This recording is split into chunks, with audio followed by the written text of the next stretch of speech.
we will be discussing arrays, which is basically my introduction to data structures, because I see an array as the most simple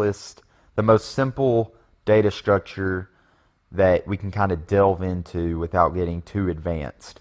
And I really want to introduce these arrays because you can use for loops and while loops as a way of populating these arrays, and we'll get into that probably at the end of this tutorial. But to start off with, what is an array? Well, an array is basically, the best way I can explain it is a list. So the way I was taught was, think about when you go to the grocery store. Now let's do this together. So we're going to declare an array. We're going to call it string. We're going to make an array of strings, okay? String, and we're going to call it grocery list, okay? This is our grocery list, and this is how I want you to think of an array, because it will give you a really good visualization. So we're going to the grocery store, and we need to buy several things. We need to buy eggs, we need to buy milk, we need to buy bread. So we need to put all these things on a list. Well, to do that, we need to know how many items are going to be on our list, first of all, with an array. And to do that, you put two brackets like this. Not curly brackets, but straight brackets. And inside here, we put a constant value. Variables are not allowed on the inside of these brackets during the declaration of an array, and that is very important to remember. So you have to know how many items you are going to populate your array with when you start. That being said, let's go ahead and assume we're going to have only 3 items on our list. Okay, so we're going to put the value 3 here. Now, the next part is to put these items in our list. So you write equals and then curly brackets. And inside these curly brackets is where we write the items on our list. Now obviously we declared this grocery list as a string data type, which means we have to put string elements inside this array. So the first element is going to be eggs. We're going to say we want eggs, okay? And then you separate each element with a comma.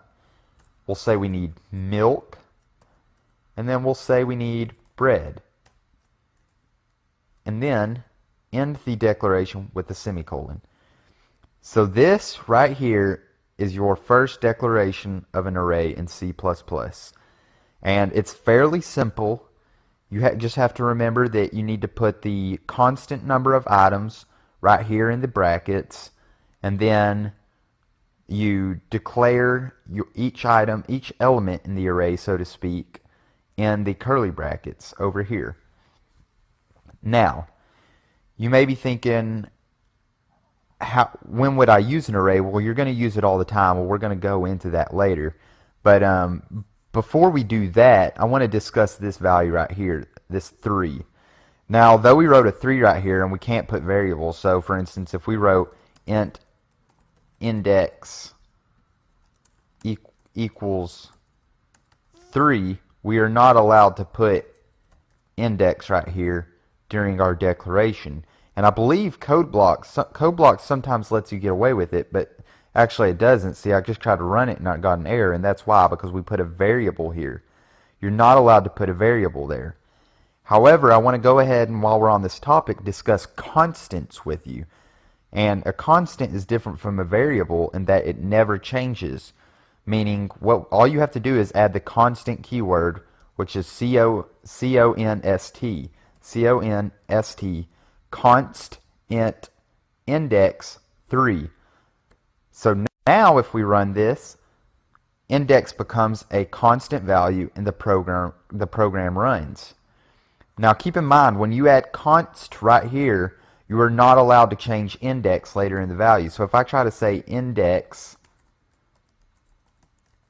equals to 2 all of a sudden, or index plus plus, I will all of a sudden get an error, because you are not allowed to change values that have the const keyword in it, because it's constant. It's not supposed to change throughout your program. So I just want you to keep that in mind. The other thing with constants I want you to keep in mind is that it's often a convention to make constants in all capital letters in C++. so that when you look through the program, you automatically know what's a constant and what isn't. And so this is how you would probably see it in most C++ programs. And though index probably isn't a really good name, you would probably want to say something like size. Size is probably a better word for the array constant.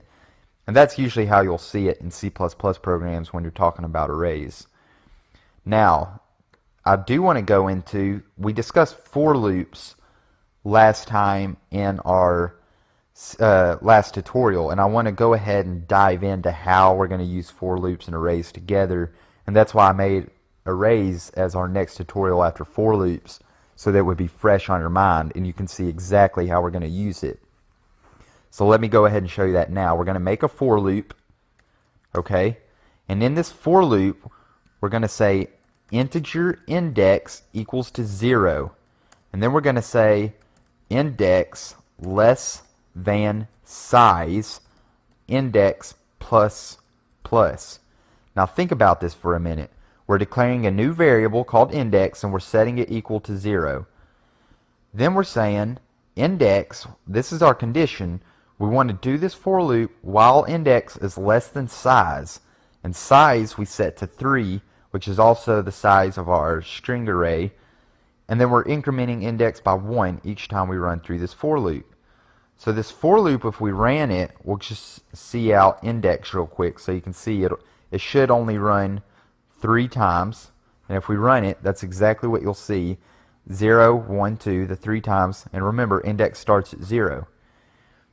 Now when you look at arrays, this is a very important thing to know, because if you don't understand this concept, arrays will get very confusing, and that is to access an array.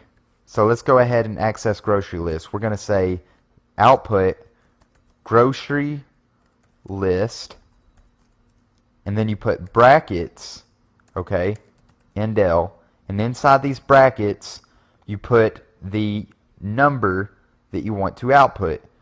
So that being said, let's go ahead and say we want to output eggs. No, let's say we want to output milk, okay?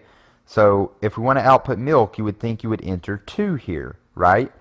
Well, that's wrong, because the thing with computers is, and arrays especially, is they start counting at 0. So if you wanted to output the word milk, you would have to say grocery list and then put 1 in the brackets, because this is index 0, this is index 1, and this is index 2. Which is why oftentimes in for loops you're going to see them start at 0, because in a for loop oftentimes you use arrays or even vectors and they all start counting at 0, which is why you will always see most of the time in your programming career these for loops start with a variable that is initialized at 0. So that being said, we can actually put index in this box to print out 0. The next time it'll count through will be 1. The next time it'll be 2. So it'll print out eggs, milk, and then bread. Now going back to a topic we discussed at the beginning, we said that you could only have constants in these brackets, and right here we have a variable. Well, the constant rule only applies when you're initializing the list. When you are actually accessing the array, you can use variables, as we are right here. So let's go ahead and run this program. And you'll see we get eggs, milk, and bread. It prints out the whole list for us. So as you can see, this is a very practical example of using a for loop to iterate through a string array, which we declared as a grocery list. Now, in earlier sections, we talked about just basic console output, and I want to stress to you to not get too concerned about file output, because it's actually a lot more simple than it's going to seem at first. It's going to be a lot of new stuff, but if you just look at it and practice it, you will see how much more simple it actually is than it's going to first appear. That being said, the first thing we have to do when dealing with file output is include a new library. So we've been using this #include IO stream, which stands for input output stream, And we still need this library for our program to work, but we need to add a new one. And to do that, we're going to say pound include, and the new library that we're using is called fstream, which stands for file stream. So you have input output stream, and now we have file stream.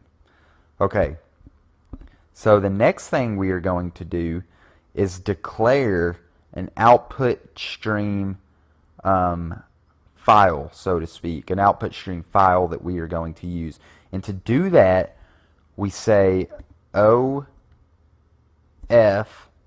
stream, which stands for output file stream, and then you give the output file stream a name, and we're just going to call it output file.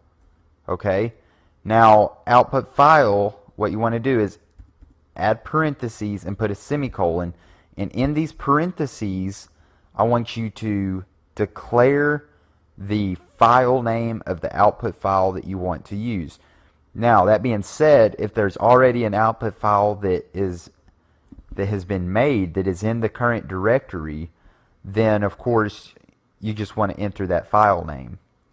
Now, if it's in a different directory, you're going to have to specify the full path, and to do that you would say, C for the C drive, colon //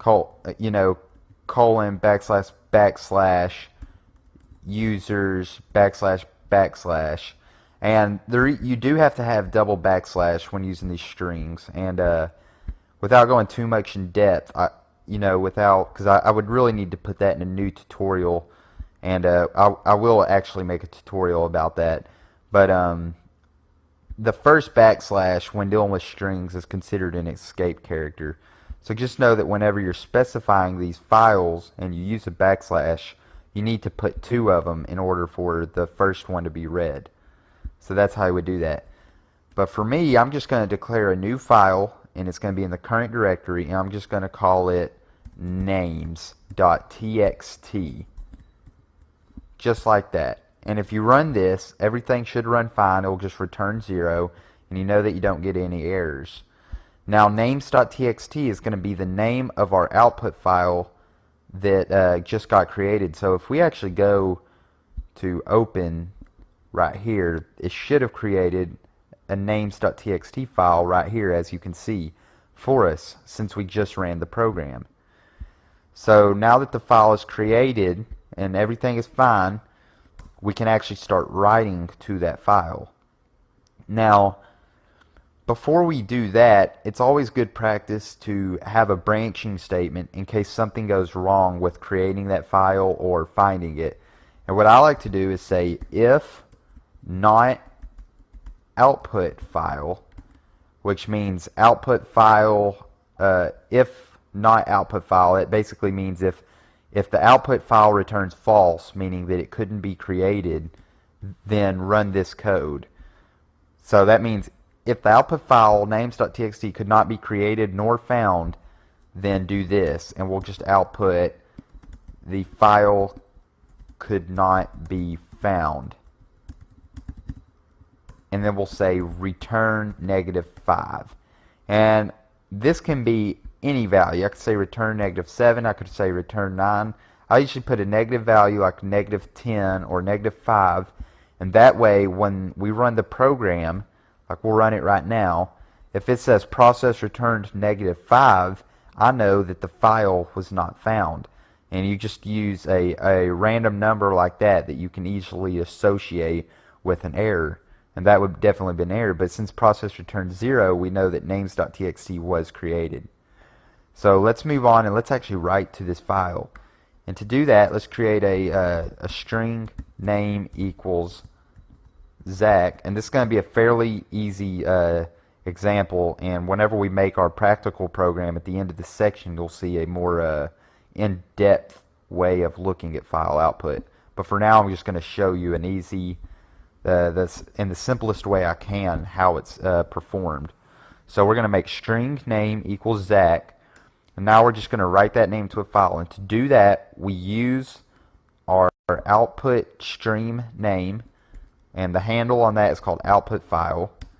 And then to write to it, you use the output operators as so, less than, just like if we were doing cout to output to the screen, we use these less than.